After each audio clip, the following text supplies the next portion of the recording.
დილამშვიდობის მოგესალმებით, კომერსანტის დილა ეთერში და გადაცემას ვაგრძელებთ ჩვენი ტრადიციული ყოველკვირეული რუბრიკით კონკურენცია და მომხმარებლების უფლებების დაცვა. დღეს ძალიან საინტერესო შემეცნებითი თემა გვექნება, ჩვენ გავიგებთ და განვიხილავთ იმ ინიციატივებს, რაც ამ შემთხვევაში კონკურენციის პოლიტიკის და მომხმარებლის უფლებების დაცვის შესახებ ცნობიერების გაძლიერების მიზნით ხორციელდება უკვე კონკრეტულად კონკურენციის სააგენტოს საგანმანათლებლო სექტორში სააგენტოს მხრიდან უკვე სასწავლო ცენტრის ორგანიზებით და ინიციატივით, სწორედ ამ თემებს უკვე განხორციელებულ აქტივობებს და სამომავლო გეგმებს განვიხილავთ და გავშლით ჩვენს სტუმართან ერთად. მარიამ შაიშმელაშვილი გსტუმრობს, რომელიც გახლავთ კონკურენციისა და მომხმარებლის უფლებების დაცვის სააგენტოს სასწავლო კვლევითი ცენტრის ხელმძღვანელი. მოგესალმებით პირველ რიგში. მოგესალმებით. მადლობა მობრძანებისთვის. მოდით მე ვახსენე ის აქტივობები, რაც სასწავლო ცენტრს უკვე ჰქონდა და ეს პერიოდი დატვირთული იყო და გითხარით, როდის დაიწყო ეს ინიციატივები, რაც გულისხმობს საგანმანათლებლო მიმართულებით, ეს იქნება სკოლები თუ სხვა დაწესებულებებში თქვენი მხრიდან ასე ვთქვათ, ინფორმაციის მიწოდებას და უკვე სად განხორციელდა, რა მოიცვა, ასე ვთქვათ, თქვენმა აქტივობებმა. მოგესალმებით კიდევ ერთხელ და ჩემის მხრივ მადლობას მოგახსენებთ მოწვევისთვის. ძალიან მნიშვნელოვანი არის სააგენტოსთვის, რომ მის მიერ განხორციელებული ქმედებების შესახებ, ღონისძიებების შესახებ, აქტივობების შესახებ საზოგადოებისთვის ცნობილი იყოს, ვინაიდან სწორედ თქვენ რაც ახსენეთ სასწავლო კვლევითი ცენტრის ერთ-ერთი მიზანი და დანიშნულება სწორედ არის ის, რომ სააგენტოს მანდატის შესახებ, ან დარგების შესახებ განხორციელებული აქტივობების შესახებ ინფორმაცია მიეწოდოს საზოგადოებას. კი ბატონო, შევახოთ ძალიან მნიშვნელოვანი და საინტერესო აქტივობებს. ეს არის საუნივერსიტეტო და სასკოლო პროექტები, რომელსაც სააგენტო შაშანდელი წლიდან მოყოლებული ახორციელებს. დაინტერესება საკმაოდ მაღალი არის და განათლების და მეცნიერების სამინისტროს მხარდაჭერით და მათი კონსულტირებით ვაკეთებთ ამ პროექტს. დავიწყეთ სკოლებში მოკლე ტრენინგების ჩატარება, როგორც მომხმარებლის უფლებების თაობაზე, ისე კონკურენციის თაობაზე. მოვიცავით როგორც რამოდენიმე რეგიონული სკოლა, საჯარო სკოლა თბილისის, ისე მოწყვლადი ჯგუფები, სადაც სწავლობენ ის სკოლები, ეს იქნება ეთნიკური უმცირესობები, ეს იქნება შეზღუდული შესაძლებლობების მქონე ბავშვები, სადაც სწავლობენ ის სკოლები და რა თქმა უნდა უნივერსიტეტები. კიდევ ერთხელ აღვნიშნავ, რომ საგანმანათლებლო სექტორში სახელმწიფოს მიერ გატარებული ღონისძიებები და ის მანდატი, რომელიც სააგენტოს აქვს ამ ორი მიმართულებით, რომ იქნეს მიტანილი ჩვენის მხრიდან და ამ ნაწილში ცნობიერება იქნეს ამაღლებული, რატომ არის მნიშვნელოვანი ხომ? ჯერ რომ აღვნიშნოთ თვითონ სამართლის და ეკონომიკის მიმართულებით ეს დარგები საკმაოდ მნიშვნელოვანია რომ იყოს პოპულარული უნივერსიტეტებში, რაც გამოიწვევს პოპულარიზაციას როგორც მიმართულებების მხრივ, აკადემიურ ნაწილში მათ აქტივობებს ჩართულობას და ასე შემდეგ, ისე ჩვენის მხრივ თუკი დაინტერესებული მხარეები ამ ნაწილში გაიზრდება, ჩვენი აქტივობებით საკმაოდ მრავალფეროვანი არის, იმის გარდა თქვენ როგორც აღნიშნეთ, რომ მივდივართ და ვთქვათ ლექციას ვატარებთ და მათ კითხვებს აუცილებლად ვისმენთ და ჩვენ შეხვედრებით ძირითადად დიალოგის ფორმატში წარიმართება. მნიშვნელოვანი არის, რომ ჩვენ დავაცხადებთ, ვთქვათ, ეს იქნება სტატიების კონკურსი, ეს იქნება ვებინარები, ტრენინგები თუ ასე შემდეგ, მათი ჩართულობა რა თქმა უნდა იმატებს, იმიტომ რომ ცნობიერება იზრდება. და რატომ არის ცნობიერების გაზრდა მნიშვნელოვანი და უფრო აქტიურები რატომ ვართ ამ წლებში? იმიტომ ვართ აქტიურები, რომ ჩვენი კანონი, მაგალითად რომ აღვნიშნოთ მომხმარებლის უფლებების დაცვის შესახებ კანონი ჯერ ახალი არის, შესაბამისად საზოგადოების ცნობიერება ისეთი მაღალი ვერ იქნება, როგორც სხვა დარგებში, მაგალითად, სადაც უკვე მომხმარებლის უფლებები დაცული იყო, ხომ? შესაბამისად აქტიურები ვართ და ყოველთვის ვიქნებით ამ ნაწილში და გაამართლა კიდევ ჩვენმა აქტიურობამ სკოლის მოსწავლეებში საკმაოდ დიდი დაინტერესება გამოიწვია. ხო, აი ეს პროცესზეც მინდოდა თავად მეკითხა, ჯერ სკოლის შერჩევა როგორ ხდება, თქვათ მათი მხრიდანაც მოდის ინიციატივა თუ თქვენ რაღაც მიზნობრიობით ამ ჯგუფების შერჩევა ხდება, სასკოლო აი რომელ კლასებთან გაქვთ ესეთი და როგორც აღნიშნეთ ეს ინტერაქციული შეხვედრებია, კითხვა-პასუხი. ხო, აი თემატიკაც მათი მხრიდან არის დასახელებული რა სურთ ძირითადად თუ პრინციპში ყველა მიმართულებას მოიცავს ხოლმე აი ეს აქტივობები, ლექციები, რითაც შედიხართ უკვე კონკრეტულად საგანმანათლებლო დაწესებულებაში. კი ბატონო, მოგახსენებთ, ჩვენ წინასწარ მოვამზადეთ ჩვენი ცოდნით და გამოცდილებით რა შეიძლება ყოფილიყო შესაბამისი ასაკის ერთის სტუდენტების და მეორეს მხრივ სკოლის მოსწავლეებისთვის საინტერესო სკოლის მოსწავლეებისთვის შევიმუშავოთ შესაბამისად მარტივენას და მათთვის გასაგები ფორმით, ილუსტრაციებით, პრეზენტაციის სახით, როგორც კონკურენციის ნაწილში, ისე მომხმარების უფლებების ნაწილში პრეზენტაციები. გავიარეთ ამასთან დაკავშირებით, რა თქმა უნდა, განათლების სამინისტროს შესაბამის დანაყოფებთან კონსულტაცია, მათი მხრიდან დადებითი შეფასების შემდეგ და მათი, რა თქმა უნდა, კონსულტაციას გავდივართ სკოლას, რომ ვარჩევთ ხომ, ჩვენის მხრივ წეღან როგორც თქვი, პრიორიტეტული არის რომ რეგიონებიც მოვიცვათ, არა მხოლოდ თბილისის სკოლებში ჩავატაროთ ლექციები და ასევე ძალიან დიდი მნიშვნელობა მივანიჭოთ შეზღუდული შესაძლებლობების მქონე ბავშვებთან ამ ჩვენს კომუნიკაციას, ეს იქნებიან სმენა დაქვეითებულები, მხედველობა დაქვეითებულები თუ ასე შემდეგ, ხო?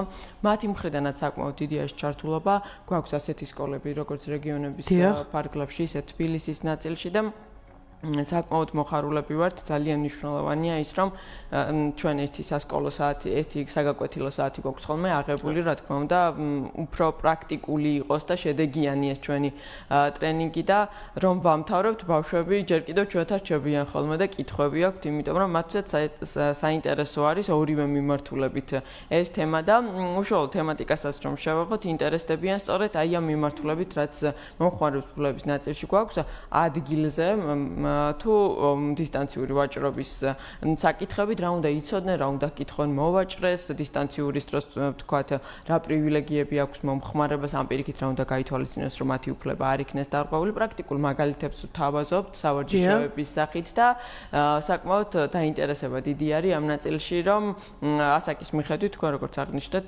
ამასაც გაუსვამ ხას, ბავშვები არიან ხოლმე ძირითადად მე-7 რომ მე-9 კლასი, მაგრამ გქონია შემთხვევა რომ დაინტერესება ყოფილა და მე-5 მე-6 კლასელი ბავშვებიც ყოფილა ამ შეხვედრაზე და მათი კითხვებიც მოგვისმენია და პასუხებიც გაგვიციადი, რადგან ყველა ვიცით, ყველაფერი დიჯიტალიზებულია დღევანდელ გარემოში, დისტანციური ვაჭრობა, იგივე ონლაინ ვაჭრობა საკმაოდ პოპულარულია და არა მხოლოდ ჩვენი ასაკის წარმომადგენლებისთვის, სკოლის ბავშვებისთვისაც საკმაოდ პოპულარულია და მგონი ეგ ასაკი უფრო აქტიურია პირიქით ამ ონლაინ ვაჭრობის საერთაშორისო საიტებიდანაც იწერენ, დიახ, ქართული საიტებიდანაც და საკმაოდ ინფორმირებულები იყვნენ და მომზადებული როგორ უნდა შეარჩიონ საქონელი, მაგრამ რა ინფორმაციაც არ ჰქონდათ, ჩვენის მხრივ მივაწოდეთ რა შემთხვევაში შეუძლიათ, რომ მაგალითად თუ ვერ მიაღწიეს შეთანხმებას მოვაჭრესთან, თუ კი რამე ხარვეზიანი იყო ეს საქონელი, ან დაგვიანებით მიეწოდათ, ან საერთოდ არ მიეწოდათ, რომ ჩვენ უნდა მოგვმართონ და ჩვენი მომართვის ფორმაც საკმაოდ მარტივია და ის შეუძლია, რომ სკოლის ასაკის ბავშვმაც შეავსოს. კი ბატონო, თქვენ ახსენეთ სმენა დაქვეითებული პირები, ასევე მხედველობა დაქვეითებული პირები, მე ვიცი რომ მათთვისაც ასე ვთქვათ, ხელმისაწვდომი არის იმ ასე ვთქვათ, პროექტის ფარგლებში ჟესტურ ენაზე და ბრაილის შრიფტითაც, ხომ ეს მასალები, რომ გასაგები იყოს მარტივად, მოკლედ მათთვის ინფორმაცია. კი, შეხვედრების ნაწილში, რა თქმა უნდა, აღნიშნული ღირსი არის, რომ ყრუთა კავშირი გვეხმარება კონსულტაციას გვიწევს ისევე როგორც უსინათლოთა კავშირი ამ ყველაფრის კონსულტირებაში. ჩვენ ყოველწლიურად მარტის 10-დან 15-მდე პერიოდში მომხმარებლის დაცვის კვირაულს მართავთ, აგეროქო მესამე წელია და ამ კვირაულის ფარგლებში ყოველთვის ვცდილობთ ხოლმე, რომ ჩართულობა იყოს მაღალი ყველა სეგმენტის მომხმარებლის. რეგიონებშიც ჩავდივართ და თბილისის მასშტაბითაც ვთვლობთ, რომ ყველანაირად ინკლუზიურად გამართული იყოს ხოლმე ჩვენი შეხვედრა, რომ ჩართულობა იყოს მაღალი შესაბამისად ცნობიერებაც. სწორედ ამ კვირაულის ფარგლებში, წელსაც თქვენ როგორც აღნიშნეთ, დავგეგმეთ და ჟესტურ ენაზეც ხელმისაწვდომი არის ჩვენი განცხადების შევსების ფორმა, გაიდლაინები, რაც გვაქვს, რომ მაგალითად დისტანციური ვაჭრობის დროს რა უნდა გაითვალისწინოს მომხმარებელმა, იგივე ადგილზე ვაჭრობის დროს, იგივე საგარანტიო პირობების თაობაზე რა ინფორმაცია უნდა ჰქონდეს. ამის თაობაზე ვიდეოებს პერმანენტულად ვადგენთ ხოლმე და ახლაც გვექნება სავარაუდოდ მოესწრება კვირაულის გახსნაზე ამის პრეზენტაცია ჟესტურ ენაზე, რომ მივაწოდოთ ინფორმაცია განცხადების შევსების და ასე შემდეგ ინფორმაციის თაობაზე. რაც შეეხება მხედველობა დაქვეითებულ პირებს, დიახ, ბრაილის შრიფტით შევადგინეთ ეს ყველა გაიდლაინი, რაც კი გვაქვს და რაც კი პირველადად საბაზისოდ საინტერესო უნდა იყოს მომხმარებელთვის, მისთვის იყოს ხელმისაწვდომი და უსინათლოთა კავშირი ამაშიც დაგვეხმარა კონსულტაცია გაგვიწია, ვთქვათ, როგორი ფორმით უნდა ყოფილიყო მათთვის მისაღები და ასე შემდეგ და ვცდილობთ, რომ ყველა სეგმენტში ყველა მომხმარებელს მივაწვდინოთ ხმა, რომ არ იყოს მომხმარებელი, რომელიც არ იქნება გათვითცნობიერებული თავის უფლებებში და შესაძლებელი, რა თქმა უნდა, რისკი უფრო მაღალი არის, რომ ასეთი პირის უფლება დაიღოს, ხომ? როდესაც თავისუფლებები არ იცის, შესაძლებელია არც მიმართოს მოვაჭრეს და იფიქროს, რომ თქვათ ეს ხარვეზიანი ნივთი მისი ბრალი არის, რომ არსებობს, ხო? შესაბამისად ვფიქრობ, რომ ყველა სეგმენტის ეს იქნება სასკოლო ასაკიდან თუ უნივერსიტეტის ასაკის სტუდენტებისთვის ინფორმაციის მიწოდება საკმაოდ მნიშვნელოვანია. წლის განმავლობაში, როგორც თქვენ აღნიშნეთ, გეგმების თაობაზე მსურდათ რომ გვესაუბრა, წლის განმავლობაში დაგეგმილი არის როგორც თბილისის სკოლებში, შეხვედრები ისე რეგიონების სკოლებში, ისევ გაგრძელდება შაშან დაწყებული ეს პრაქტიკა, განათლების სამინისტროსთან კონსულტირებით და მათი მხარდაჭერით, ასევე წელს როგორც სწავლა დაიწყება თქვენ იცით რომ შემდეგ კვირიდან უნივერსიტეტებშიც გარკვეულ უნივერსიტეტებში სწავლა იწყება უნივერსიტეტებშიც ვაპირებთ გავაგრძელოთ ეს პირველივე წლიდან როდესაც კანონი მივიღეთ და კონკურენციის სააგენტოს შესაბამის დეპარტამენტი შეიქმნა რომელიც უფლებამოსილი იქნება და მომხმარებლის უფლებების აღსრულებაზე იქიდან მოყოლებული საუნივერსიტეტო პროექტებს ვახორციელებთ და მათ შორის სტატიების კონკურსიც გვაქვს გამოცხადებული პრაქტიკა და სტაჟირებაც და დასაქმებულებიც გვყავს ამ პროექტით სააგენტოში მიღებული საკმაოდ წარმატებული თანამშრომლები. წელსაც გავაგრძელებთ ამ პრაქტიკას, წეღა როგორც აღნიშნეს სკოლის მოსწავლეებისთვის, უშუალოდ როგორც მომხმარებლებისთვის ამ ნაწილში ხდება მათი როგორც კონსულტაციის მიცემა, ისე ტრენინგ ლექციის ჩატარება. უნივერსიტეტში ცოტა დატვირთვები გვემატება, იმიტომ რომ უნივერსიტეტის ბავშვებიც და პერსონალიც უკვე აკადემიური თვალითაც უყურებენ როგორც არა მხოლოდ მომხმარებლები, არამედ ამ დარგებით დაინტერესებული პირები და წლის განმავლობაში ვფიქრობ, რომ სტუდენტებს ძალიან ბევრ საინტერესო პროექტს შევთავაზებთ იმ ფორმით, რა ფორმითაც მარტივი იქნება მათთვის მონაწილეობის მიღება და შედეგები, რა თქმა უნდა, იმაზე მეტი იქნება, ვიდრე ამ შრომაში დაიღლებიან, რომ მიიღონ მონაწილეობა სხვადასხვა პროექტში. ეს იქნება ვებინარები, ეს იქნება საზაფხულო თუ ზამთრის სკოლები. მოკლედ ჩართულობის მიხედვით გეგმავთ ამ ღონისძიებებს. ხო, აი თავად ამ პროექტის მიღმაც მინდოდა სასწავლო ცენტრის სასწავლო კვლევითი ცენტრის საქმიანობის შესახებ მეკითხა, პრინციპში ახსენეთ ის ძირითადი აქტივობები, მაგრამ მაინც რომ გითხრათ, აი რა მიმართულებით გაქვთ აქტივობები და მიზანი რა არის თავად აი კვლევითი ცენტრის სხვადასხვა თქვათ ღონისძიებების თუ მთლიანობაში საქმიანობის. კი ბატონო, ორ ნაწილად რომ გავყოთ სააგენტოს სასწავლო კვლევითი ცენტრის ფუნქცია მოვალეობები. ერთის მხრივ უფლებამოსილი არის დავალდებული არის სასწავლო კვლევითი ცენტრი, რომ თვითონ სააგენტოში დასაქმებული თანამშრომლების კვალიფიკაციის ამაღლებას უზრუნოს მუდმივ რეჟიმში, უწყვეტი განათლების ფარგლებში მოიძიოს, ეს იქნება ტრენინგ კურსები, ეს იქნება შესაბამისი სტატიები, წყაროები, მასალები, რომელიც მას ყოველდღიურ საქმიანობის თანამშრომლებს შესრულებაში დაეხმარებათ. წლის განმავლობაში დიახ ჩვენ ვატარებთ საჭიროების კვლევას თანამშრომლებში.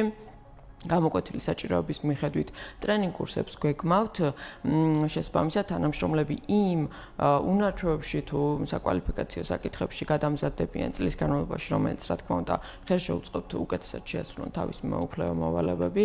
ამ ტრენინგ კურსებში არ შედის მხოლოდ ეროვნული ადგილზე ქართულ ენაზე დაგეგმილი სასწავლო ღონისძიებები. ეს არის საერთაშორისო ღონისძიებები, რომელსაც საერთაშორისო ორგანიზაციები თუ ჩვენი კოლეგა უწყებები გეგმავენ. ამის თაობაზე ჩვენ ყოველ რეჟიმში ვცდილობთ, რომ პულსზე ხელი გვეტოს და არ გამოგრჩეს ღონისძიება, რომელშიც თანამშრომელს ჩავრთავთ და თითქმის ყოველდღიურ რეჟიმში, რა თქმა უნდა, დისტანციურად რის საშუალებაც გვაქვს და არა მხოლოდ დისტანციურად, რა თქმა უნდა, კონფერენციებზე დასწრება ადგილზეც ჩვენ თანამშრომლებს შეუძლიათ. ვცდილობთ, რომ არ გამოვტოვოთ არც ერთი საერთაშორისო ღონისძიება, რაც რის საშუალებას გვაძლევს, ხო, რომ ნებისმიერი საერთაშორისო ტენდენციის შესახებ, საერთაშორისო პრაქტიკის შესახებ, ახალი მოსაზრების შესახებ თუ ინოვაციის შესახებ ჩვენი თანამშრომლები ყველა მიმართულებით ეს იქნება კონკურენცია, ანტიდემპინგი თუ მომხმარებლის უფლებების დაცვა, თუ ნებისმიერი ადმინისტრაციული მიმართულება, ფინანსები იქნება, HR თუ ასე შემდეგ, რაც ყველა უწყებას გვყავს. იყო საქმის კურსში ნებისმიერი ახალი რეგულაცია, რომელიც იქნება მიღებული და ორგანიზაციული თვალსაზრისით გვჭირდება, ამის თაობაზე თანამშრომლები ინფორმირებულები უნდა იყვნენ და ამას ვცდილობთ ყოველდღიურ რეჟიმში, რაც კარგად გამოგვდის. მეორე ნაწილი არის უკვე საზოგადოების ცნობიერების ამაღლების ნაწილი და ამ ნაწილში სასწავლო კვლევითი ცენტრი სწორედ საგანმანათლებლო და კვლევითი ღონისძიებების დაგეგმვის უფლებამოსილებით გამოირჩევა სააგენტოდან. შესაბამისად, აი სასკოლო და საგანმანათლებლო სხვა საუნივერსიტეტო პროექტები, რაც კი არის თუ ნებისმიერი წეღან ვახსენე ვებინარები გვაქვს წლის განმავლობაში დაგეგმილი, რომელიც არა მხოლოდ სტუდენტებისთვის და მოსწავლეებისთვის იქნება ხელმისაწვდომი ნებისმიერი, ჩვენი დარგით დაინტერესებული პირი, მომხმარებელი იქნება ბიზნესის წარმომადგენელი, აკადემიური წრის წარმომადგენელი თუ ჟურნალისტი არ აქვს მნიშვნელობა, შეუძლია ჩვენს ვებინარში ჩაერთოს, დაგვისვას კითხვები და დიალოგის რეჟიმში ნებისმიერ კითხვაზე პასუხი მიიღოს.